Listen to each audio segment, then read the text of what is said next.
የምትጠቀመውን ጥቅም የምትሰራውን ስራ ፍላጎት ግን መንግስት የሚሰራው ሲያልጋህ ላይ ቁጭ ብለህ ተኝተህ ማታ አስበው እስኪ ፍታዊ ነው ምክንያት የለንም ይሄን ስርዓት ለመታገልኛ ምክንያታዊ አይደለንም ባንተ ጭንቅላት ስታስቡ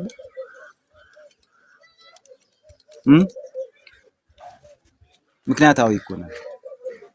አባይ ማዶን ተሻግረን ቁማር በለናቸው አበጣበጥናቸው አጋደልናቸው እያለ ሲያማሙ ቆይቶ እንኳን ቀበቶን ትጥቀን አስፈታሃለው እያለ ልዩ ኃይሎቻችን አስፋልት ላይ ሲረሽን ሲመታ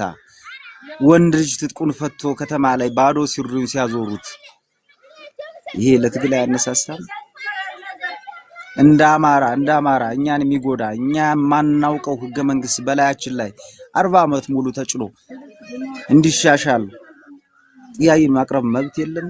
ለምንድን ነው በሰላማዊ መንገድ ጠየቅን እኮ ከ2006 ዓመተ ምህረት ጀምሮ እና አብይን ይዘን የመጣንበት ትግል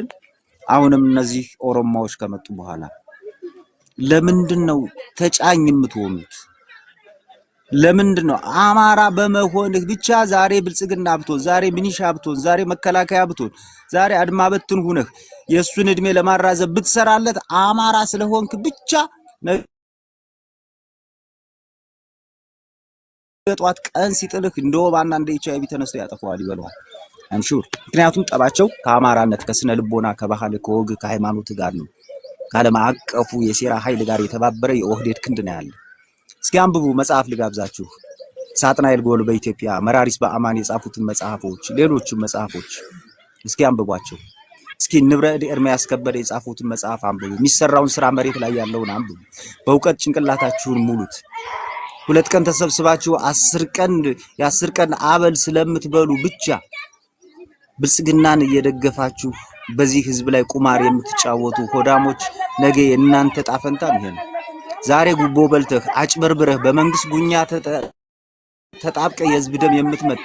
የምታበላው ለልጅህ ወስደህ የምትሰጠው ምግብ ለሚስትህ የምትሰጣት አስቤዛ ያን በልቶ ያደገ ያንተ ልጅ ደግሞ የባሰ ወፈፍ የለሚሆን እርግጠኛ ነኝ መነኝ አንተ አባቱ በስርቆት ገንዘብ ያሳደከው ልጅ ነገ ልብሱን አውልቆ ከተማ ላይ በረንዳ ላይ የሚወድቅ እብድ ነው የሚሆን አጭበርብረህ በመንግስት ጉኛ ተጣብቀ የህዝብ ደም የምትመጥ የምታበላው ለልጅህ ወስደህ የምትሰጠው ምግብ ለሚስትህ የምትሰጣት አስቤዛ ያን በልቶ ያደገ ያንተ ልጅ ደግሞ የባሰ ወፈፍ የለሚሆን እርግጠኛ ነኝ መነኝ አንተ አባቱ በስርቆት ገንዘብ ያሳደከው ልጅ ነገ ልብሱን አውልቆ ከተማ ላይ በረንዳ ላይ የሚወድቅ እብድ ነው የሚሆን ምክንያቱም በሐሰት ነው ያሳደከው በሐራም ነው ያሳደከው ሐላል አይደለም ስራ ስለዚህ ይሄ ነው ክልሉ